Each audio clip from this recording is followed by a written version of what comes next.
So much has happened over the last week. Taylor and Travis looked cute as ever at an NHL game. Taylor surprised little kids and their families with a visit to the hospital. A member of the Kelce family was cast in a TV show. Taylor's music reached new heights on the charts after the announcement that she owns her masters. And there's still so much more than just those things I listed, like some TS12 hints. Welcome to Hits Differently. I'm Molly, and I'm going to catch you up on all of these things. And then after that, Ryan and I are going to answer some of your questions together. And before I get into all of this, I have to say thank you so much to everyone who subscribed over the last few weeks. It was our goal to get to 26,000. And when I mentioned that, you came through. So many of you hit that subscribe button that we went over 26,000 subscribers. And we are so thankful to all of you. If you haven't clicked that subscribe button yet and you want to go ahead and just click it right now, please do that. The link to subscribe will also be in the description of this episode. If you happen to be listening on a podcast platform, go ahead and follow or subscribe to us there as well. Thank you to everyone who's joined our YouTube memberships and our Patreon. If you didn't see the news, Taylor and Travis went to Game 4 of the Stanley Cup Finals. It was on Thursday night of last week, and I was sitting on the tarmac on a plane waiting to take off for hours due to a weather delay. So I couldn't even get the clips to load, much less stream the game. But I'm sure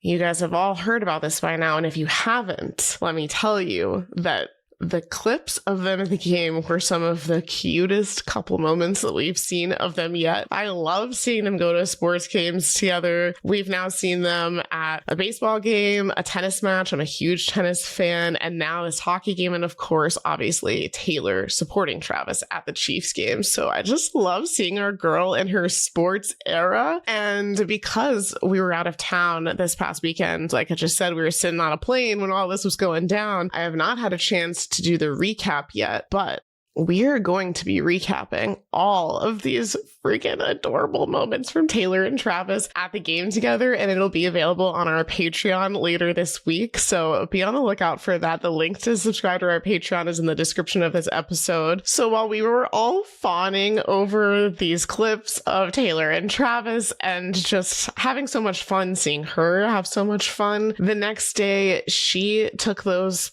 happy, cheerful spirits to the Children's Hospital, Joe DiMaggio Children's Hospital in Florida. She spent hours meeting with children and their families and the staff there. The hospital shared photos and videos from the visit, and a bunch of the children's families have been sharing videos and photos of her visiting them as well. On Friday, when I was seeing all of this, it brought tears to my eyes, like, all throughout the day and all throughout the weekend as we were just seeing these sweet, sweet clips of Taylor making these kids' days, making their weeks, months, maybe years' lives, who knows, because the joy that she brought to all of them by just taking some time to talk to them, take some photos. She signed Eras Tour's books for them, like made sure to write out their names and put a little message there. And it meant so much to all of these families. And it's now led to all these fundraising efforts. There are a lot of GoFundMe links that are being shared. I'll link a couple of them in the description of this episode. And Swifties have been going and donating $13 to a lot of these GoFundMes to help these families with their medical bills. With everything that's going on in the world right now, it's just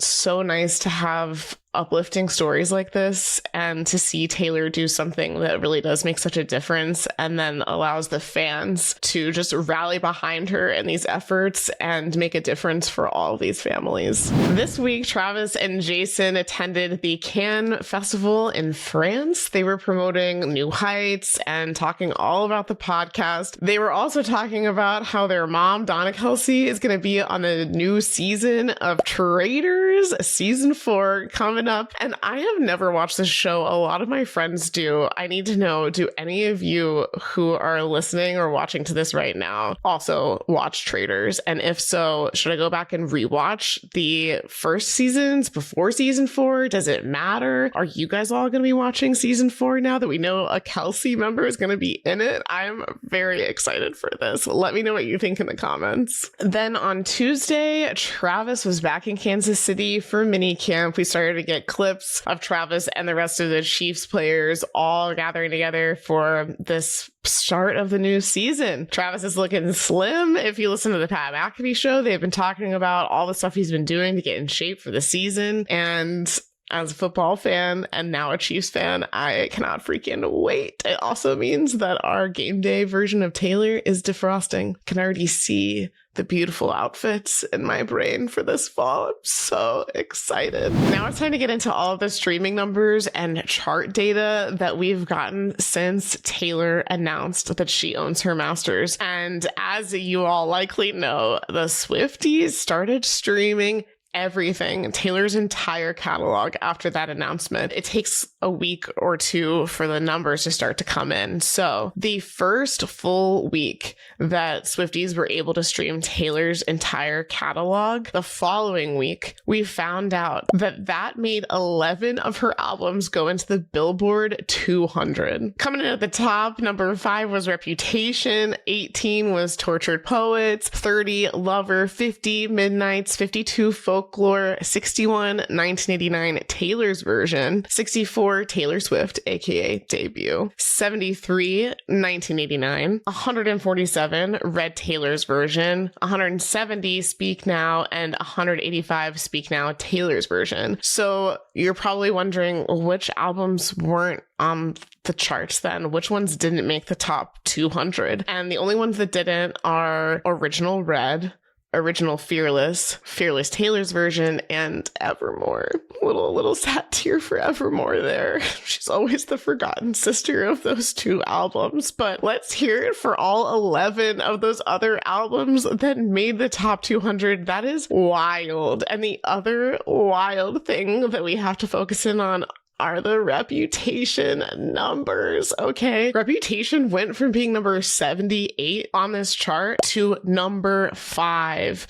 It jumped up 73 spots. Yeah, I can do math. Yeah, it jumped up 73 spots. And Reputation had not seen a number that high since 2018. So according to Luminate, which tracks all of this data, and Billboard and Variety were all reporting this as well from Luminate, the album sales for Reputation were up 1,184% for the tracking of that first week after Taylor made the announcement. And most of that was digital sales because the physical versions of the album are not really widely available right now. So that was mostly all streaming numbers. And the streaming numbers were up 125%, which is 34.75 million streams. And if you're thinking, only 125%, I would think it'd be more than that. Well, keep in mind that a lot of people were still streaming Reputation before this announcement because a lot of Swifties didn't stop streaming the original version until the Taylor's version would be released. But there were also a lot of us who were abstaining from streaming Reputation or Taylor Swift. And as soon as that announcement happened, we hit play. And if you're like me, you have not stopped hitting play since. Here are some of the other wild numbers that just kind of blew my mind as we were analyzing all this chart data. Okay, the original 1989 album has now spent 10 full years on the Billboard 200. I mean, it's the pop Bible, so of course, but that's still wild that even after the Taylor's version dropped, it never left the Billboard 200. And then the songs that gained the most after the announcement were a lot of songs for Reputation. Number 1 was Getaway Car, number 2 was Delicate, number 3 was Don't Blame Me, number 4 was Ready For It, and it's Reputation songs all the way up until number 8, which was Style. A lot of Swifties have talked about the fact that they loved the original version of Style the best. And then number 10 was Better Than Revenge, which I talked about in my bonus episode when I was breaking down these numbers originally. Again, a lot of Swifties preferred the original lyrics to Better Than Revenge. So it made that top 10 right up there with a bunch of the Reputation songs that no one had been streaming forever were Style and Better Than Revenge. The final note that I want to share about these streaming numbers is about the song The Bolter. And on June 9th, when the charts reported a lot of these numbers of the first week after the announcement, they said that every single song in Taylor's catalog, except for one, had increased in the US sales, and that song was The Bolter. It had decreased by 1%. So as soon as Swifties saw that, the rest of the day on June 9th, they all joined together to stream The Bolter. And by June 10th, it was reported that the Spotify streams for The Bolter increased by 18%. The Swifties said no song will be left behind. Okay, so the last thing I want to update you on before we get to the question and answer session with Ryan is that Taylor had a big merch drop last week. There was all this summer merch that dropped and her site updated. You may remember that the letter that Taylor wrote to the fans, to the world really, explaining that she now owned her masters was up on the site for a long time. Turns out it was up on the site for 12 days. And then shortly after, her main site updated, taylorswift.com. Shortly following after that, the store updated with this summer merch drop. And the store site now has a new logo at the top. The logo is very interesting. The S in the logo looks very similar to the S on Sabrina Carpenter's promo for her new album that's coming out in August. When Taylor Nation promoted this new merch on the store, they also used the song August, and it makes us think, could there potentially be a collab with Taylor and Sabrina on Sabrina's new album that's coming out in August? Is that what these things are all tying together and Easter egging us for? Just like how Taylor Easter egged us with drawing us on a book and putting it in the Fortnite music video, and then Us ended up being a song on Gracie Abrams' album last year that was featuring Taylor. Are you following me? Are you picking up what I'm putting down? Do you think that Taylor and Sabrina might have a collab? Now, about the merch, let me know what you thought, because I loved it. I got the Cowboy Like Me hat, and it came in so quickly. I am obsessed with it. I was out of town when it arrived, so as soon as I got home, I just ripped open the box and put the hat straight on, and I told Alex, I am not taking this off all summer. It is so cute. There were a lot of mixed opinions about this merch though, because some people didn't seem to really like the vibe. And I get it. Everyone has different tastes in their clothes and their decor and things like that. I felt like it was very Taylor because it seemed to give East Coast summer kind of preppy country club vibes. You know, the song Cowboy Like Me is seemingly set at a country club. You know, the tennis courts were covered up with that tent-like thing, and talking about con artists set in this country club lifestyle. Anyway, it was a mix of Cowboy Like Me, 1989, The Last Great American Dynasty, and there was a Cruel Summer quote on a towel. So they were mixing in a couple different albums, but really just embracing the East Coast summer vibes. And it also reminded me a lot of The Summer I Turned Pretty, which The Summer I Turned Pretty is set on the East Coast in summertime. And Taylor's music has been featured in this show a lot. And the final season is coming out starting this July on Amazon. And the same day that this new merch dropped on Taylor's site, a couple hours later, the season 3 full trailer of The Summer I Turned Pretty dropped. And we'd already gotten a little bit of it before, but this one was almost 3 minutes long. They used daylight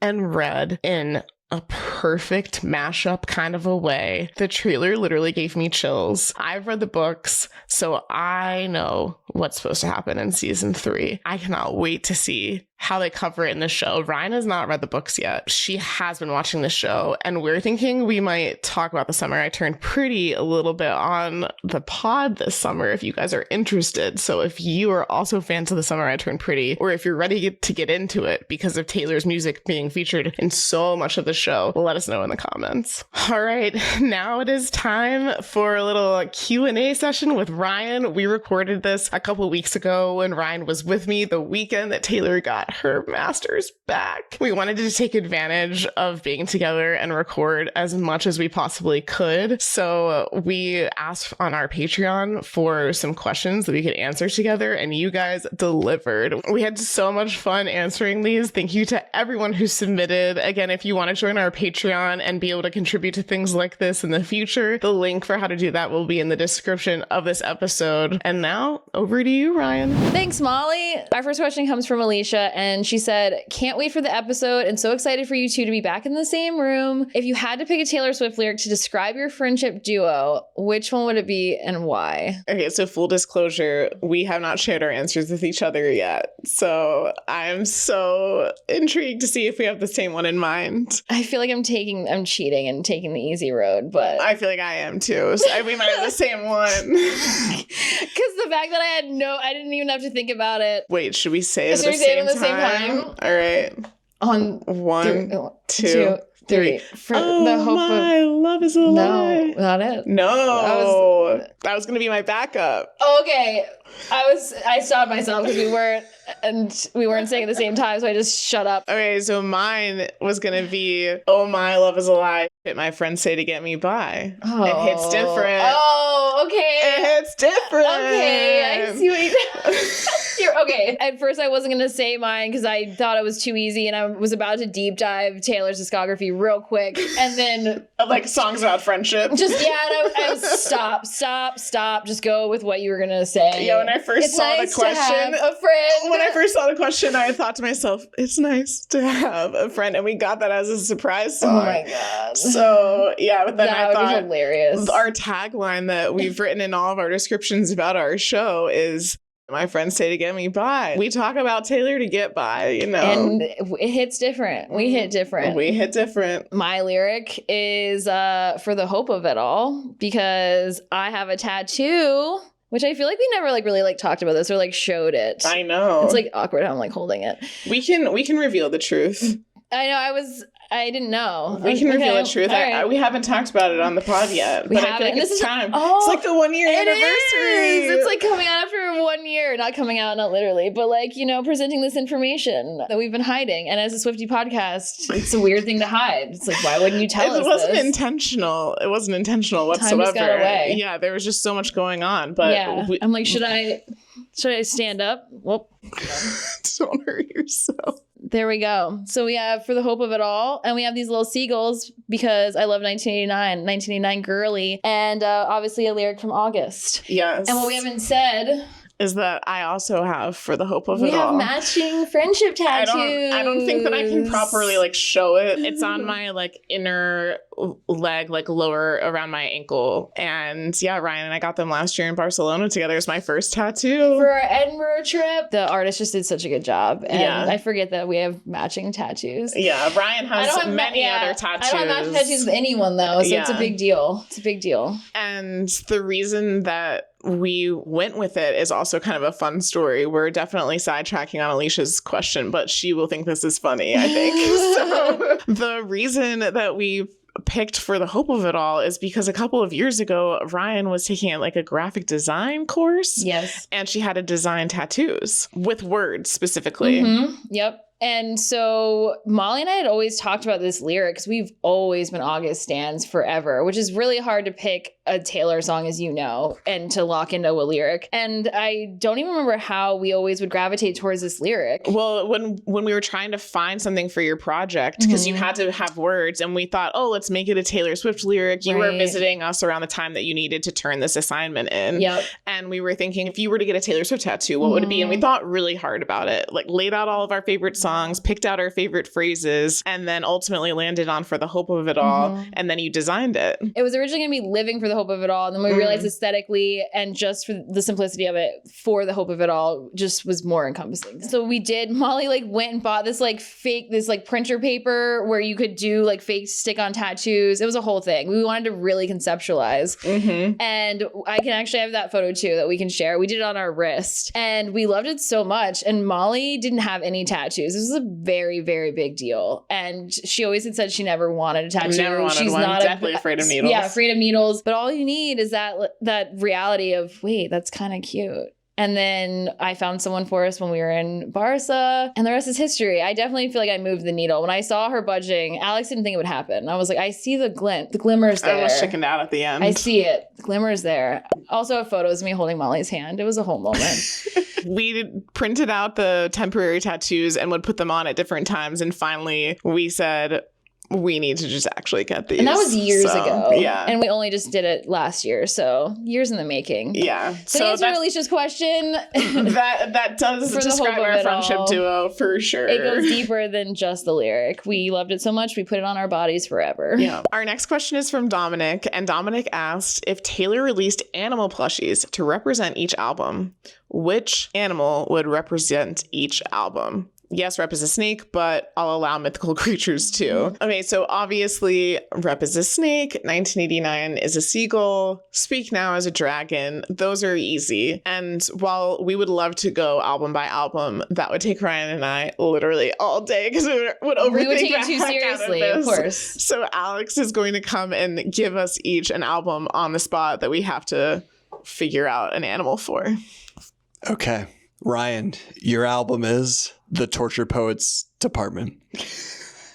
Molly, your album is Midnights. I knew you were going to do that. I like how you just said that like the spelling bee. You just gave spelling bee vibes. You're like, and your word is... Can I have a definition? Can you say that in a sentence? Can you use Tortured Poets in a sentence? Come from the root word of blah, blah, blah. All right. So you have Tortured Poets, I have Midnights. An animal or a mythical creature. It's not like cool enough, I feel like, but it's midnight, so I feel like I have to pick a nocturnal animal. Oh. And the first one that I think of is an owl. I was like, she said But nocturnal. it doesn't vibe with midnight. No, it doesn't not. Owls are cool. I love owls. I feel like Midnights could have a mythical creature, but I don't know mythical creatures well enough. Harry Potter. Buckbeak. Buckbeak? Is that his name? Hagrid's animal. Yeah, Buckbeak. Yeah, she's right. Heck yeah. Buckbeak. Buckbeak's so Midnight's coded. Hippogriff. Hippogriff. Yeah, Buckbeak For all was his you name. Potterheads out there, y'all know what I'm talking about. I love that. And Buckbeak had to break free Dude, and Buckbeak's- escape and like get out of there. Buckbeak's and, bad. Yeah, I'm down with that. Okay. Heck yeah. I like how I just gave you the answer for Yeah, your... thank you. So what's Tortured Poets? Yeah.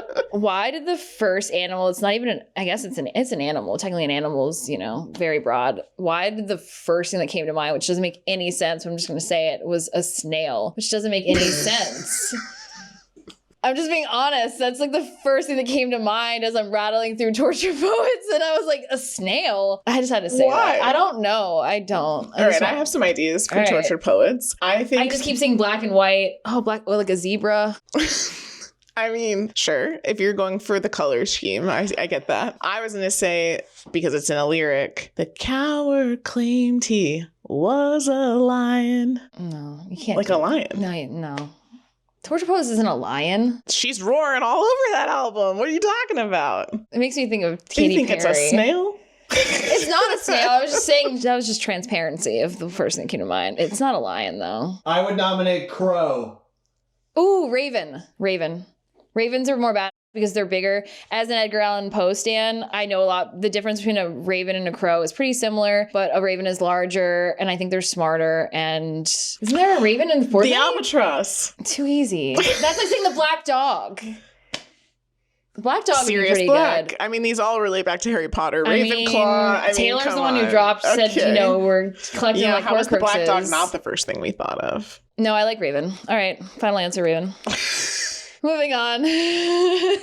Thanks, Dominic. That was fun. Our next question comes from Taylor's version. If you were to put on your own Eras tour, but only with 3 eras, which eras would each of you choose to perform and why? And it's funny because we've done the Eras tour at home. I don't know if you've watched any of our live streams. We often play our very funny video of us performing Eras Tour at home on the final Eras Tour show. So maybe one of these live streams, if you join, you will see it too. It's the only place it lives. So with that being said, I can say this with confidence. I would choose Lover, 1989, and Rep. Whoa, that's not what I thought you were going to say at all. But you want to start with that Cruel Summer out the gate. I see you. I've performed alone the Live from the Eras Tour Cruel Summer many times. Right. Fair. So I already know the vibes are there. Yeah. And I'm a lover stan on the guitar. Yeah, I'm here for it. Okay. So mine would be Tortured Poets. Oh, okay. Yeah, how did you leave that off? I don't understand. I want to leap from the gallows and levitate down your street on the Tay Roomba. That's what I want to do. And march in the band. If you're performing alone, who's pushing you around in the Roomba, though? Well, I don't know that it's about performing alone. It's just if you're putting on your own Eras tour. Alone, no help. That's not in the question. Not everyone lives with Alex, okay? So if I have to be alone, so do you, okay? You're alone. You're playing the Eras tour alone. I would still choose Tortured Poets. All right, well, you can't say Roomba then. And then Reputation, obviously. And the third one's really hard because I agree 1989 is an epic era. And there are so many moments from all of the eras on the Eras tour that are hard to cut out. But at the end of the day, I got to go with Midnight's Baby. I love the Midnight set. You're going to be vigilante? I would be dance on that chair. Dang. Yeah. Okay. I thought you were going to say Folkmore. Yeah, I thought about it. I can see you wanting to do Willow. Yeah, I thought, no, it would be more like the August into Illicit Affairs into My Tears Ricochet trifecta. Yeah. Good question. Let us know in the comments what you all would perform if you could only choose 3 eras. Our next question is from Bon. Bon wrote, what song for each of you is your scream at the top of your lungs on repeat in the car for a bad day? And which one for a great day? This is pretty easy for me because I do this a lot. I have a lot of bad days and great days, and it usually involves me listening to a Taylor song to match the vibe. I would say for the bad day, I know you already know. You already know, babe. Not that song. I was like, not to be confused with So High School. I would say All Too Well 10-minute version is always my go-to. Not even a bad day. That's a sad day. I can do it with a broken heart. Would maybe be more of a bad day, but I think All Too Well 10-minute version, it's the In My Feels. I need to scream the bridge. And as you know, with the 10-minute version, the bridge just keeps going. It goes past. And so you just really get to sit in it for over a minute or so. For a great day, easily probably Cruel Summer for sure. The Live from the Eras Tour version, elite. Yep. Prove it. Yep. Or Who's Afraid of Little Me weirdly falls in between both for me. And just in the terms of screaming at the top of my lungs, I could vibe either way with Who's Afraid of Little Me. I think it's more of a good day than a bad day. Yeah, I was going to say for a bad day for me, for the last year would have been Who's Afraid of Little Me and The Smallest Man Who Ever Lived. Picturing the live tour version, but sometimes the actual album, I would maybe add the Black Dog to that because I was in the Tortured Poets zone for the last year. But now that we can listen to Rep again, guilt-free, my actual bad day songs that were always my go-tos were I Did Something Bad. If a man talks, then I owe him nothing. That's your bad day one? Yeah, because I'm angry. Because bad day to me is just like a bad day. Again, to your point, not necessarily a sad day. Yeah. And then for a great day, Cruel Summer, come on. Of course, Cruel Summer. Again, now I can add in Getaway Car Baby. Our next question comes from Sheila. What song still makes each of you tear up? Which one always lifts you up? So similar but different, because now it's less of like the screaming and the evocative vibes. So for me, the song that makes me tear up, not in a sad way, but just makes me tear up in general, literally every time, is Timeless. Really? And I know that, I knew you'd be surprised by that because we don't really talk about the song very much together. I didn't know you listen to it that often. So I don't listen to it often, but when I do listen to it, it always makes me choke up because I think I said on a recent episode or a live stream that if Timeless had existed at the time that Alex and I got married, I probably would have walked down the aisle to it or had it as our first dance song. I just think that it is so timeless. Did I know that? I'm like, we don't talk about the love songs very much together. That's okay. Well, you're also, to be fair, not a very lovey-dovey person. You and Alex are very behind closed doors. So I don't know, okay? Maybe that's a fact that I just didn't know existed. So Timeless, I just feel like is such a sweet song. Yeah, it and is. it really hits me in my feels every time that I hear it, all the different things that she writes about in it. And just that feeling of no matter what world we existed in or what lifetime we existed in, we would have still found each other and you still would have been mine. And it just always chokes me up. I'm like, damn, Taylor. And then which song always lifts me up? Again, I already said Cruel Summer, Yeah, pick of something course, else. is the token one. So yeah, I'm going to pick a different one. And I'm going to go with Style. Whoa. There's just something about that pop perfection, you know? Wow. Really, any 1989 song always puts me in a good mood. It's very, but very true. if It's you a hear that, safe space. I'm like, oh, let's go. 1989 is a safe space. If you really want to feel nothing but good vibes, head to that album. Yeah. For sure. I'd also throw I'm Gonna Get You Back in there. And as someone who's been like deep in the gutter many times in the last like few years, I know where to go for the pick-me-ups. So I would say the song that makes me tear up, the one that comes to mind off the top of my head is, it's not every time, but it's a lot of the time if I'm like really paying attention to the song, and Woulda, Coulda, Shoulda. The lyric, "Give me back my girlhood," like it was mine first. Yeah. The way she sounds when she sings that lyric, it just like, I feel it in my soul. And I also can relate to that song really well. So it's a double whammy of, dang girl, like we've been through it. And when I'm paying attention to that song, it strikes a chord. Another song I would probably say is like You're Losing Me, because that song is just, So Long London can get me sometimes too. I mean, obviously we know Taylor has so many sad songs, but those are like the top that I thought of. Which one always lifts me up? I would say, if I wanted to be different, I also was going to say 1989, but the Vault tracks. I like to live in that space. I've gone there when I'm done being sad. I hop over to the Vault tracks and you're just vibing. It's just vibing. It's a safe space. It's like the songs are deep and about some not great stuff, but in a way that you can just be like, now that we don't talk, it's cool. Right. Now that we don't talk. Right. Say, don't go. Classic sad content with bop vibes. Taylor and Jack at their finest, you know? Literally.